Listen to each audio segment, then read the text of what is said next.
Hey guys, and welcome back to Top Speed Golf. I'm Michael Durr, and today we're going to go over the old saying, it's not how good your good shots are, it's how good your bad shots are. And this is very, very true when it comes to golf. If you watch any tour golf TV, you know, you'll see these guys hit, shots that they hate. They'll drop their club, but they'll still scoot up there kind of by the green and give themselves, a nice easy up and down. And you're like, well, I wish my bad shots would do that, because most of the bad shots we see, on the course when we're just playing around with our buds are in the house or in the water or something like that. So what we need to do, if we understand that if it's not how good our good shots are, it's how good our bad shots are, how do we make our bad shots good? That's what we're going to go over today. Let's go ahead and get started.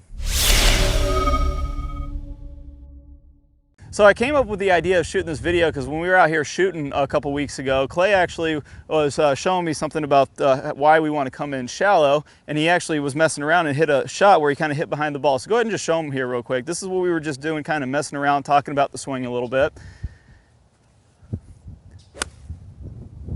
So you see there, that probably wasn't as close to her as far. He hit, probably a couple inches behind that ball, but still, we're looking at the shot. It went dead straight. It was down towards the green. He's got a great chance at up and down. That's a miss hit. That ball was not hit very well. He usually hits it pretty darn flush for the most part, but the reason that he can hit behind the ball a little bit and still get that ball down there and he's not having a huge miss to the right or left is he's coming in shallow. And this is something we go over in the move section. We talk all about how to shallow out the club through impact. So Clay, just kind of show them here just the basic through impact, what coming in shallow is. So it's more like the airplane landing on the landing strip coming through impact. And what's going to happen is Clay's going to come into impact and just show them how long, you just over exaggerate right here, how long the club can actually stay touching the turf of the ground. So that's coming in shallow. If we can do that, we're going to have all that room that you just saw there through impact to air in our shots and our swing. Now,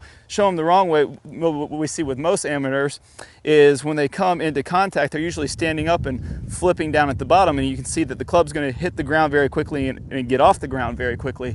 So that takes that big long area and shrinks it down to just pretty much our hitting area, and that's when we get the big disbursement for all kinds of crazy reasons that can happen with this darn club face. So coming in shallow is going to consist of some pretty key things we're going to do. The first thing we're going to talk about is shallowing out the club in the transition. So if you want to work on getting not only your good shots really good, but getting your miss hits, let me get over here so we can see this a little bit better, but getting your miss hits to where they're going to end up to where you can still score, these are the keys you're going to want to look for. So Clay, go ahead and go to the top of the backswing. Again, we talk about this in the move section. The first move down in our transition, we're going to want to shallow that club out a little bit. This is going to give us the ability to come in more shallow to the ball. Show them the other way, more the over the top move. This is coming in more steep to the ball. This is that short impact area that we just talked about where we get the wide misses. Now, if he gets shallow in his transition, and he also does a couple other key things here. You can see Clay's chest gets a little closer to the ground. If he goes closer to the ground, this is going to allow him to get our third big key checkpoint, more forward shaftling, which we'll show you right here in a second from the face-on view. But go ahead and go to the top again one more time and kind of show him when your chest is coming down in the transition. You can see he's getting lower, he's coming into the ground. And let's go ahead and show him from face-on. Do that same exact thing so they can see it. So he's coming up, he's shallowing out the club. We just saw that from down the line. He's coming down, chest is coming down close to the ground. Now why he's doing that is so he can get more forward shaft lean. And the reason why we want to get forward shaft lean is because if he's down closer to the ground, through impact, he can now start working up with the hands and body. That whole motion where he comes in shallow and works up is what allows us to stay with the turf longer. So go ahead and show him at the very beginning, kind of coming down into impact. Go ahead and get your forward shaft lean coming down right here. You're going to see if he's low, he can now enter in very, very shallow, stay through the shot for a very long amount of time, but he can only do this if he's shallowing out the club, getting the chest a little bit lower towards the ground and getting forward shaft lean. And then go ahead and show him one more way, the wrong way, where he stays up tall with his body and the hands kind of come down. We have no more room to work up because he's already standing up. Okay, so that's going to be the key thing when we're coming into the ball. One more time to show him coming up with the hands. This is so key into the swing. You can see if you're watching his hands are working up and through the shot. And while they're working up, the club is working shallow. That's just going to be the equal and opposite reaction that we're going to get there. So Clay, let's go ahead and show them one more. Go ahead and just hit way behind this ball, come in nice and shallow. And guys, just listen to the shot. Let's see if we can get a little closer to this. Okay, so he hit, I just watched that. Yeah, not very good, but he hit probably 3 or 4 inches behind that ball. That ball landed right next to the other ball down there, right in front of the green. Not the greatest shot in the world. That's not the one we're going for, but because he came in shallow, we can minimize our misses, up our scores, and knock out the big miss so that we take double bogey out of play and all the other crazy stuff that goes on with the game. So guys, work on those 3 keys, shallowing it out, getting the chest a little closer to the ground, getting more forward shaft lean and letting those hands work up and through the zone, and you're gonna be getting better misses today. All right, so I hope y'all really enjoyed this video. If you did, I got an awesome bonus for you. Now, one of the most important things we can do in golf, and let's face it, we all want to crank the ball. We want to hit it hard with a lot of power. That's probably the #1 thing to improving your golf game that I found. And the best thing to do to improve your speed, your power, is to get a lot more lag in the downswing. So I got a great bonus for you.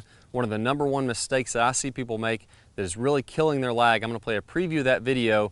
If you want to watch the full thing, all you have to do, if you're on a desktop device, you're on a computer, go ahead and click the link that pops up on your screen. That'll get you instant access to that full video, plus 5 bonus videos from our Top Speed Golf system. It's going to walk you through the entire system. And then if you're on a mobile device, a tablet, you're going to go ahead and click on the iCard that's somewhere on the screen right now. Go ahead and click that iCard, click that link. It's going to get you instant access, and I'll see you all in the lag video. Hi guys, and welcome back. I'm Clay Ballard, and in today's video we're going to talk about one of the absolute worst drills for creating lag. It's a very common drill that I see. And in this drill, what we're going to do is we're going to set the wrist very early to create an angle of lag, and then we're going to try to hold this throughout the swing. It's one of the worst things that you can do to build lag. I'm going to talk about the science behind why this is the case, and I'm also going to give you a great drill to help you improve your lag, all in this video. Let's go ahead and get started. If I do it this way versus holding that position, exact same thing happens when we're building the lag in the golf swing. So what we want to do is throughout the swing, I want to have a very low and wide takeaway. So I'm not going to set my wrist early at all. If you look at a lot of the top players, you look at Adam Scott, very wide takeaway, not very much wrist set at all. You look at Rory McIlroy, you look at Tiger Woods. All these players are using a wide takeaway and not getting very much wrist set, so that later in the swing, as we start down, we can increase this wrist set, and we're really only going to max out this angle of lag for a split second in the downswing. Okay, so a 3-step drill here. Now, as we get started with this, I want to remind you that the fulcrum in this golf club for getting a massive amount of lag is right at the end of the golf club. This is where I want my hinge point to be.